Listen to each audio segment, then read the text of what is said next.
Good evening, I'm Shibani Pandey. Let's begin with our top stories. Reconstruction Authority Bill and Constitution Amendment Bill tabled at the Parliament after weeks of wrangling.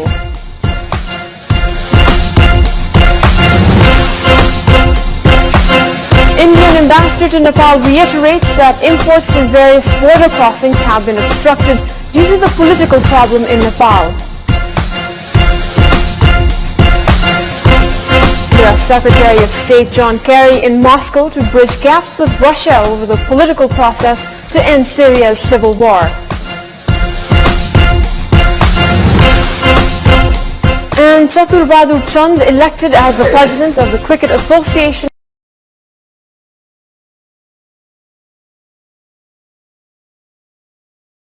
of Nepal amid electoral controversy.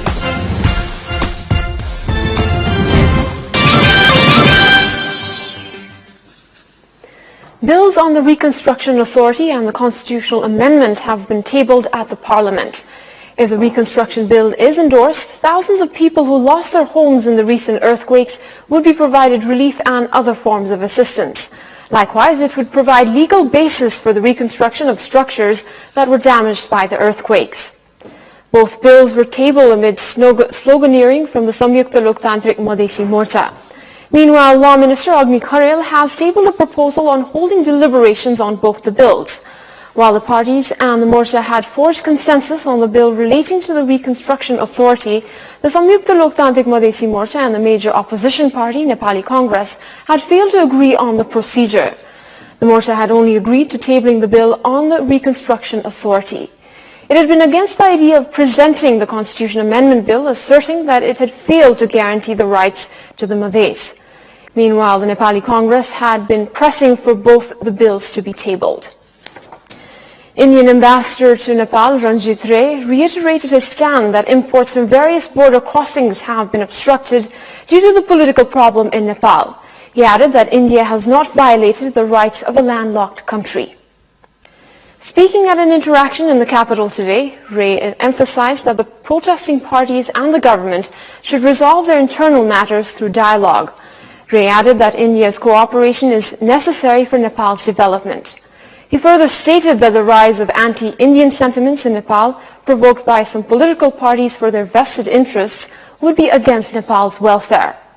Former Assistant Secretary General of the United Nations, Gulchandra Gautam, said that the blockade has to be lifted at the earliest, as it had severely affected the education of millions of students in Nepal.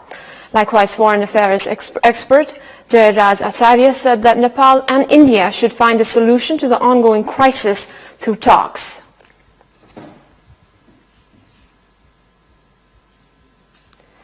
A 1,243 students at the master's and PhD levels graduated from Kathmandu University today. Kathmandu University's 22nd convocation was held at the university premises in Dhulikhel for students from 5 different disciplines. Speaking at the ceremony, Prime Minister KP Sharma Oli requested the students to make good use of their education. The university's Vice Chancellor, Ram Kanta Makaju, advised the students to play an active role in the country's development.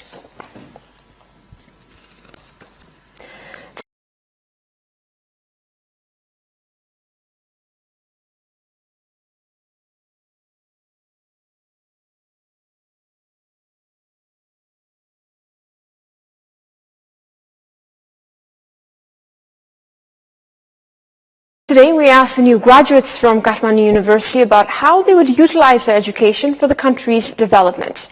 Before we go for a short break, let's take a look at what they had to say. म्यानेजमेन्टले हामीहरुलाई के सिकाउँछ भन्दा problem सल्युसनको बारेमा र कसरी प्रब्लमलाई handle गर्ने भनेर सिकाउँछ फोरलाई कसरी विसर्जन गर्ने र त्यसबाट चाहिँ वातावरण प्रदूषण कसरी हुन नदिने भन्ने चाहिँ त्यो कुराले चाहिँ पढाइ र आफुलाई जे इच्छा लाग्छ गर्ने दुईटा मिलिसक्यो भने जे काम पनि गर्छौं हामी राम्रो तरिकाले गर्छौं इन्टरनेशनल रिलेसन्स गरेर नेपाललाई विकास गर्ने धेरै अपर्चुनिटी देख्छु मैले गरेको मेजर भनेको फाइनान्स सेक्टरको हो जुन चाहिँ अब वित्तीय संस्थाहरूमा काम लाग्नुहुन्छ हामीले यसैमा चाहिँ कुनै प्र्याक्टिकल नलेज युज गरेर देशको फाइनेन्सियल सेक्टरमा चाहिँ उन्नति गर्न सक्छ। वित्तीय क्षेत्रमा जुन जुन ठाउँमा चाहिँ कमी कमजोरीहरू छ त्यो ठाउँमा चाहिँ लागेर अब अगाडि बढ्नुपर्छ। पिस बिल्डिङमा कसरी हुन्छ, पिस बिल्डिङ एक्सेस टु जस्टिसहरूमा चाहिँ आफ्नो शिक्षा युटिलाइज गर्ने अल्टिमेट गोल भनेको नै हाम्रो देश विकास गर्नु हो।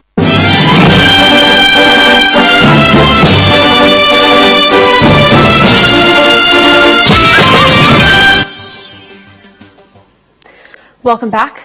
The government has decided to introduce grading system in the school leaving certificate examinations, but not much thought or preparation seems to have gone into it. Besides converting figures into grades, there seems to be nothing new in the proposed system. The Education Ministry introduced the letter grading system in 19 community schools that teach agriculture and engineering. Private school operators have said that the decision is being implemented without consulting the stakeholders. The Course Development Center has said that preparation was underway to implement the grading system according to international practice and educational standards. The Examination Controller's Office has said there should be no problem implementing the grading system. Students who score a D and E, which are failure marks, would be allowed to retake the exams. Likewise, students who score 2 Ds will have to retake all the papers the following year. The Education Ministry intends to introduce the grading system at other levels in the future. Time now for our segment, Public Pulse, where you SMS us your opinion. Just a look at the results to yesterday's polls. Yesterday, we'd asked you comment on the Home Minister's apology after sending relatives on earthquake victims' quota. Options are A. Now 32% of you selected option A, whitewashing mistake, 11% selected option B, way to legalize corruption, and 57% selected option C, cheating earthquake victims.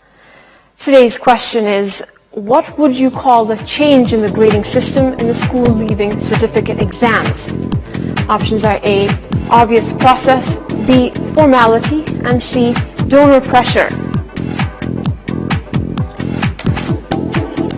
Voting for that question is on. Type NEWS, select your option A, B, or C, and send it to 8080 to share your opinion with us. Now, an international update. U.S. Secretary of State John Kerry is in Moscow for talks to try to bridge gaps with Russia over the political process to end Syria's civil war.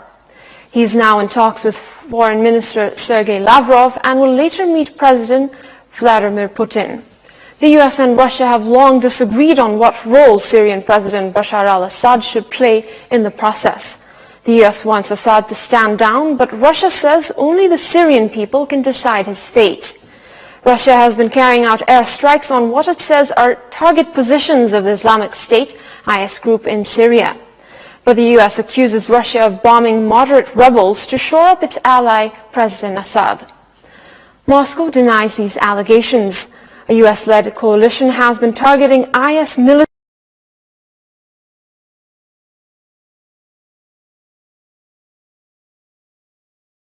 in Syria since September 2014 and does not coordinate its raids with authorities in Damascus.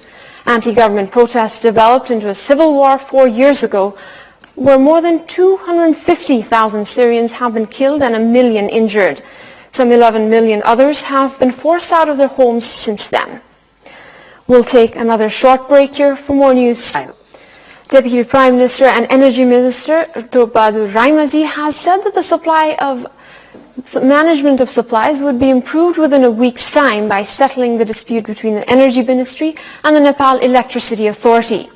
Speaking to Kantipur Television, he said that the long-standing dispute between the NEA and the ministry would be sorted to resume power supply in the evenings and mornings. The ministry has said that 500 transformers have exploded following the increase in demand for electricity in the wake of the fuel crisis. The supply of electricity in Kathmandu Valley has been erratic and power cuts have been more frequent than what's mentioned in the load shedding schedule. Chatur Bahadur Chand has been unanimously elected as the president of the Cricket Association of Nepal in the election held amidst persistent disputes.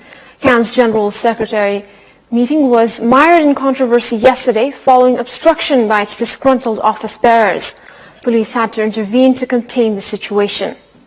The National Sports Council, alongside some of the association's office bearers themselves, have been refusing to grant legitimacy to the election. Despite the controversy, CAN officials held the election this morning after an overnight discussion to choose a new 17-member working committee. The election was held early in the morning today at a restaurant in the capital. Besides Chatur as the new president, the election selected 3 others as CAN's vice presidents. Likewise, Ashok Nath Vyakurel will be continuing as the general secretary. CAN insisted that 62 hours